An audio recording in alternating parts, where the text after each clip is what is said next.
Hi guys, I'm going to be talking about guess who? The devil today, and some of the things that the devil does to put us in a tight spot. So, a lot of people don't give the devil a ton of credit. Some people give the devil all kinds of responsibility for everything that's going on. And maybe you're one of those people on the outside, or maybe you're somewhere in the middle. Honestly, I believe that there is a devil.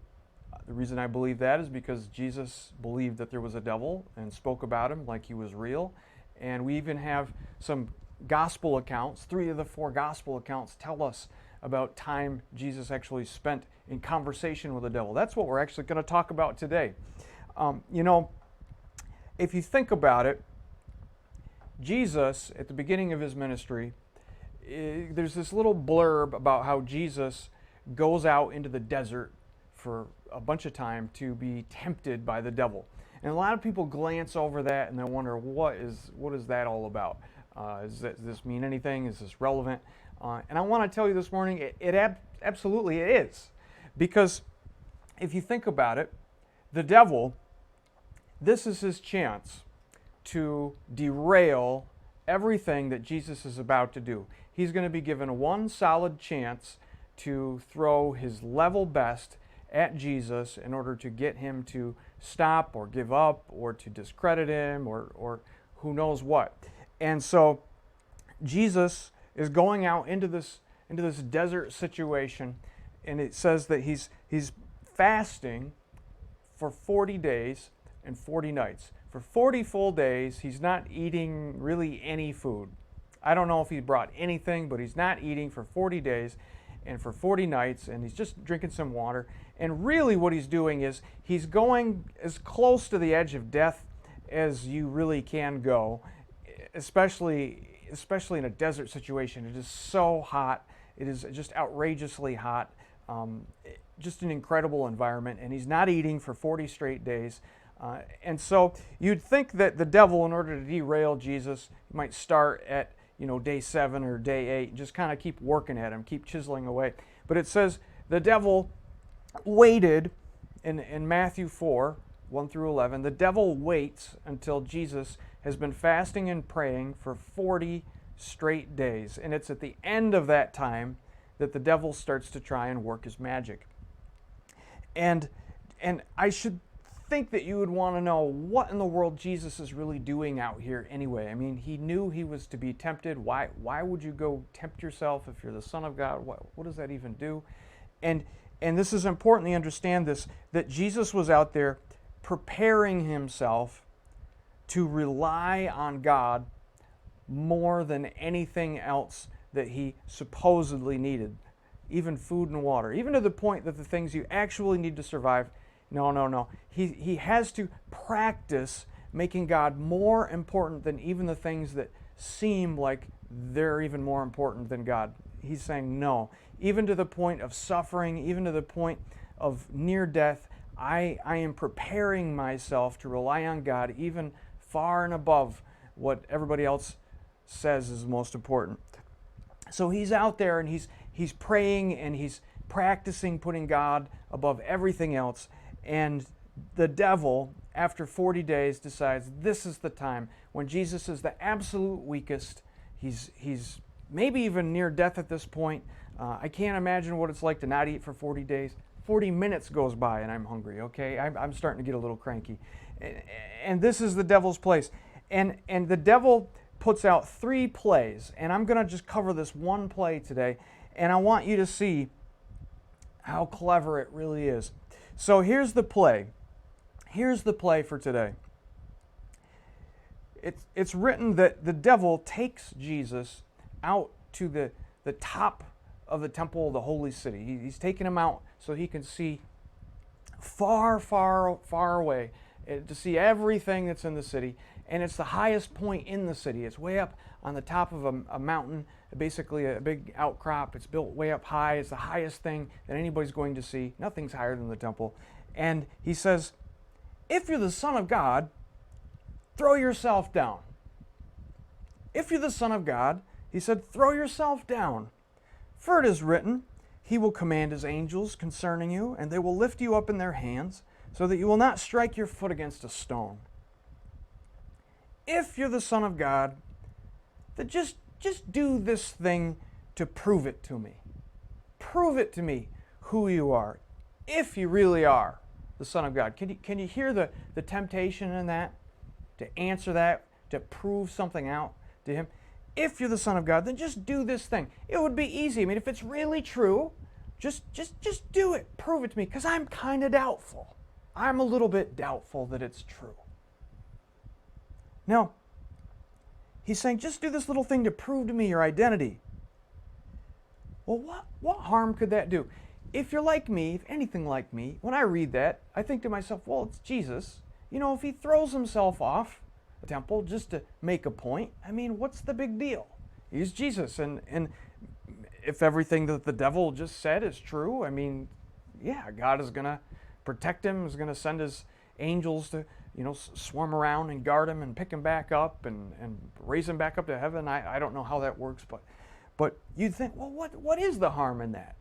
And that's exactly what the devil seems to want Jesus to think. But Jesus doesn't miss a beat. He says this thing. He says, it's written, don't put the Lord your God to the test. Don't put him to the test. Don't try to twist God's arm to make him do something that you want him to do. Now, I'm going to come back to that toward the end. But the first thing I want to ask you is, are you ever tempted to prove to someone that you have a good relationship with God? Are you ever tempted to let somebody push you into proving yourself to someone else? Maybe it's inside the church. Maybe it's to show others that aren't in the church that you really are pretty good, that you do good things in your time. You have good qualities. You're generous, or you're kind, or you pray for people and you get results, or you really do hear from the Lord. Have you ever felt that little tug to be just a little bit more Jesus-y than you would have normally been because of who's in front of you and because of the attitudes that the people around you have? Like, this guy's got something to prove. That girl has got something to prove. I'm going to say you probably have at some point. If you've been in the spiritual, religious church world at all, at some point somebody has given you a little bit of pressure and challenged you a little bit to kind of prove yourself by showing off a little bit or showing to them that you have whatever it is that they're looking for in a spiritual person. And I'm going to say something it's not hard to understand why when you really take it apart, but that's a bad deal, because that's a manipulation game. It's kind of gross, actually. That's the way I put it. It's gross. It's kind of repulsive. Well, you'd think, why? I mean, what is the big deal? You're just going to do a little bit more good than you would have, and yeah, I guess if it shows off a little bit, I mean, what's the real harm? But here's the thing. Here's the harm that the devil can do, and here's the harm that can be done through others around you and the temptation that you feel that honestly doesn't really come from God at all. And here's the risk.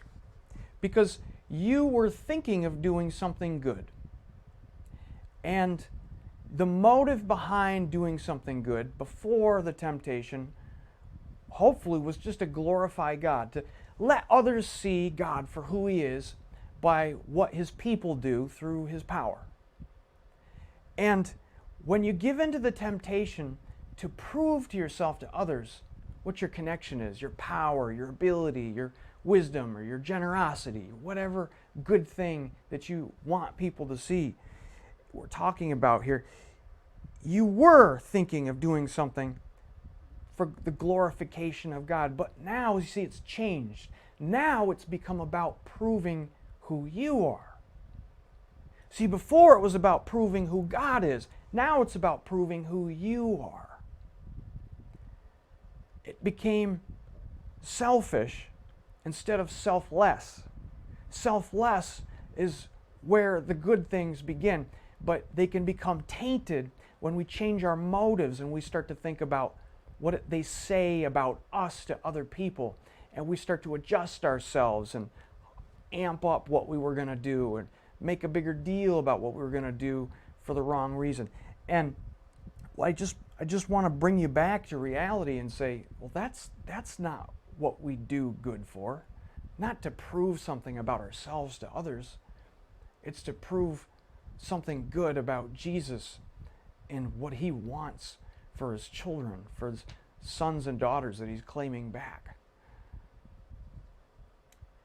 And beyond just the wrongness, the selfishness, I'm asking you to think about what happens when you put God in a position to prove himself. Not only are you playing a strange game where you're putting God in a position to prove himself, and by the way, when you do that, you're probably going to be disappointed. If you're putting God in a position to prove himself, to prove to others that you're kind of a big deal, I don't believe that God honors that. Now, maybe there's some interesting circumstances that he will use, and in spite of all of that, he'll still manage to glorify himself. I mean, I believe that God's amazing, and he totally can turn a train wreck into some amazing things in the end. But there's something about what you do when you do it for the wrong motive in the Lord's name. It's gonna get weird. It's not gonna be honored in the way that you think it's gonna be honored. But I also want you to think about how it looks from the outside. You know, when we do things to prove ourselves, to make a statement about us in front of other people, we are so goofy sometimes. We just think, oh, others can't even tell the difference. You know, a good deed is a good deed. A good deed to help in one place is a good deed to help in another place for a different reason. And the truth is, it's really not. The facts are, you and I both know, when you see somebody doing something and it's really not for a good motive, you can usually tell. And it kind of stinks.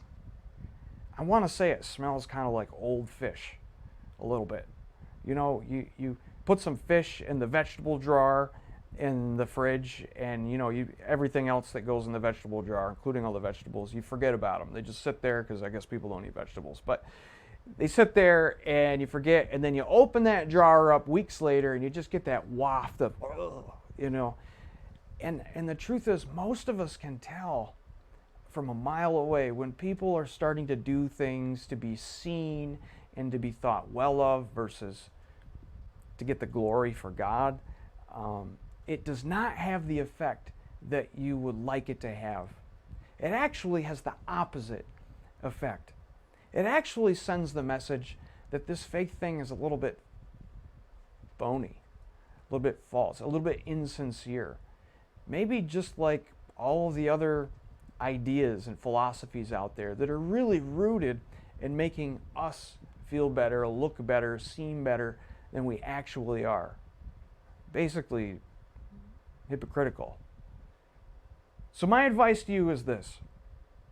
When you start feeling a challenge to put on a little bit of a spiritual fashion show, maybe when you're around a certain crowd, maybe when you're in front of others on social media and you have an opportunity to make a post, or maybe you're just in the middle of a conversation with some people that you've just met and you feel like, oh, maybe I should insert just a little bit about some of the good things I do so that they know that I'm a certain level of person, they'll be impressed with me, or, you know, name dropping or good deed dropping, I call it.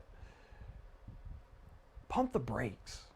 The next time that little feeling rises up like you've got something to prove to somebody, I'm telling you, God does not operate like that.